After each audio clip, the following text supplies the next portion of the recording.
안녕하세요. 산후세 벨리교회를 담임하고 있는 박창현 목사입니다. 오늘은 욥기 7장을 가지고 우리가 승리해야 하는 이유에 대해서 같이 말씀을 나누려고 합니다. 먼저 본문을 읽어드리겠습니다. 욥기 7장 17절부터 18절까지 말씀입니다. 사람이 무엇이기에 주께서 그를 크게 만드사 그에게 마음을 두시고 아침마다 건징하시며 순간마다 단련하시나이까. 아멘. 욥기 7장은 욥기 4장과 5장에서 엘리바스가 욥에게 한 말에 대한 욥의 대답 중 일부입니다. 욥기 4장과 5장에서 엘리바스는 고통은 죄의 결과라고 설명합니다.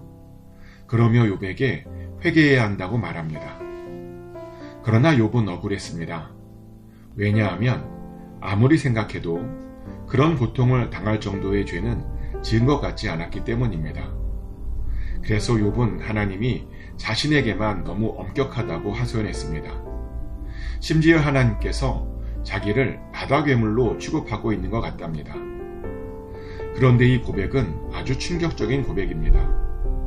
왜냐하면 여기서 말하는 바다괴물이란 단순한 바다괴물이 아니기 때문입니다.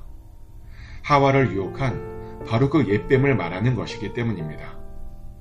그런데 욥이 느끼기에 하나님께서 자신을 그렇게 취급하고 있는 것 같답니다. 자신이 그렇게 악한 존재이냐입니다. 하나님의 그런 취급으로 잠을 자도 자는 것이 아니랍니다. 꿈에서도 놀란답니다. 환상으로 인해 두려움을 느낀답니다. 물론 욥이 잠을 잘 못 자는 것은 하나님께서 자신을 그렇게 취급하고 있다는 느낌 때문만은 아니었습니다. 사실 욥은 아주 심한 피부병을 앓고 있었습니다. 그리고 그 피부병 때문에 제대로 잠을 잘 수가 없었습니다. 그도 그럴 것이 살에는 구더기와 흙덩이가 의복처럼 입혀 있었습니다. 피부는 굳었다가 다시 터지고 있었습니다. 아마 너무 쓰라리고 너무 아팠을 겁니다. 때로는 구더기로 인해 징그럽고 간지러웠을 겁니다. 그러다 보니 잠을 잘 못 잔 것입니다. 피부 때문에 잠을 잘 못 자고 또 하나님의 감시 때문에 잠을 잘 못 자고 사는 낙이 없어졌습니다. 그래서 욥은 자신에게 희망이 없다고 고백합니다. 자신은 영원히 행복을 보지 못할 것 같답니다. 그래서 욥이 탄원을 하죠. 차라리 죽고 싶다고, 이제 자신을 놓아달라고, 자신의 날은 헛것이라고. 그러나 그것은 본심이 아니었습니다. 너무 고통스러워서 그렇게 말한 것이었습니다. 그리고 욥도 사실 지금의 상황이 어떤 상황이라는 것을 잘 알고 있었습니다. 그 모든 것들은 자신을 크게 만들기 위한 하나님의 계획이라는 것을 잘 알고 있었습니다. 그 모든 것들은 자신을 단련하기 위함이라는 것을 잘 알고 있었습니다. 하지만 그래도 너무 힘들었습니다. 그래서 회의감이 들었습니다. 꼭 이렇게 해서 크게 되어야 하나, 꼭 이렇게 해서 자신이 더 단단해져야 하나 회의감이 들었습니다. 그런데 저도 이런 느낌이 어떤 느낌인지 너무 잘 압니다. 20대 때의 저도 굉장히 힘들었습니다. IMF로 인해서 정말 아무것도 할 수 없었던 때가 있었습니다. 경제적으로 너무 어려웠습니다. 설상가상으로 취업도 되지 않았습니다. 나름 좋은 대학을 나왔다고 생각했는데 취업이 되지 않아 당황했습니다. 그래서 절망했습니다. 그런데 그때 기도하면 이런 음성이 들려왔습니다. 다 너를 단련하려고 그런 것이라고. 다 너를 크게 만들어서 쓰려고 하는 것이라고. 그런데 그런 소리가 귀에 들려오지 않았습니다. 너무 힘들고 너무 어렵다 보니 나도 모르게 이런 기도가 나왔습니다. 하나님, 지금이 당장 어려운데 나중에 웬 말입니까? 지금 당장 죽게 생겼는데 나중에 웬 말입니까? 지금 당장 살려주셔야 됩니다. 지금 당장 구원해 주셔야 됩니다. 그렇게 울면서 매일 기도했었습니다. 그런데 지금 욥도 그런 상황이었습니다. 너무 고통스럽다 보니 하나님께 그렇게 한탄을 한 겁니다. 그러며 욥은 이런 기도도 하죠. 자신에게서 하나님의 눈을 돌이켜달라고. 도대체 언제까지 자신을 놓지 않으실 거냐고. 이것도 굉장히 충격적인 고백인데요. 왜냐하면 민수기에서는 사람들이 하나님의 얼굴을 자신에게 향해 있게 해달라고 기도하기 때문입니다. 민수기 6장 25절부터 26절까지 말씀이죠.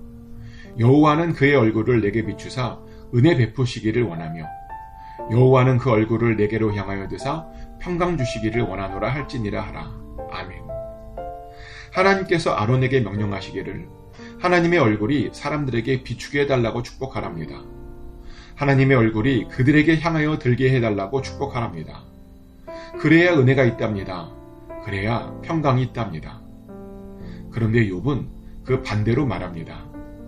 자신에게서 주의 눈을 돌이켜달라고, 제발 자신을 놓아달라고. 그러며 이런 하소연까지 하죠.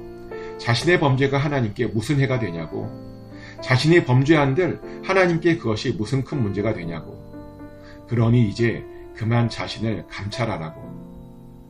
그런데 그것은 정말 아무것도 모르는 소리입니다. 욥이 범죄하면 하나님께 해가 됩니다. 욥이 범죄하면 하나님의 영광이 가려지게 됩니다. 왜냐하면 지금 이 상황은 하나님께서 사단과 내기를 해서 만들어진 상황이기 때문입니다. 그래서 욥이 범죄하면 하나님께서 지는 겁니다. 하지만 욥이 믿음을 지키면 하나님께서 승리하는 것입니다. 그래서 하나님께서는 욥의 완전함이 그 어떤 때보다도 필요했습니다. 욥의 성장과 욥의 단련이 그 어떤 때보다도 필요했습니다.